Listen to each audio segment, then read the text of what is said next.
এক ছিল গভীর সবুজ জঙ্গলে এক বড় সড়ো ভাল্লুক। তার নাম ছিল বলু।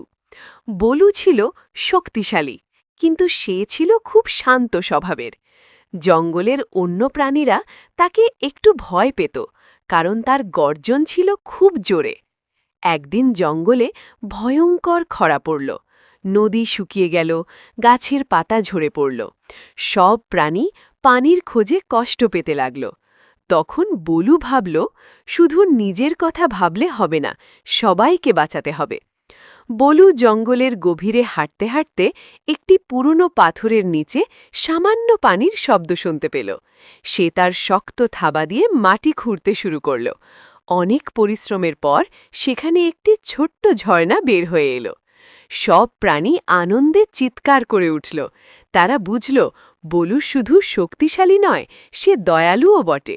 সেই দিন থেকে কেউ আর তাকে ভয় পেত না। সবাই তাকে ভালোবাসত এবং সম্মান করত। শিক্ষা: শক্তি তখনই সুন্দর যখন তা অন্যের উপকারে লাগে।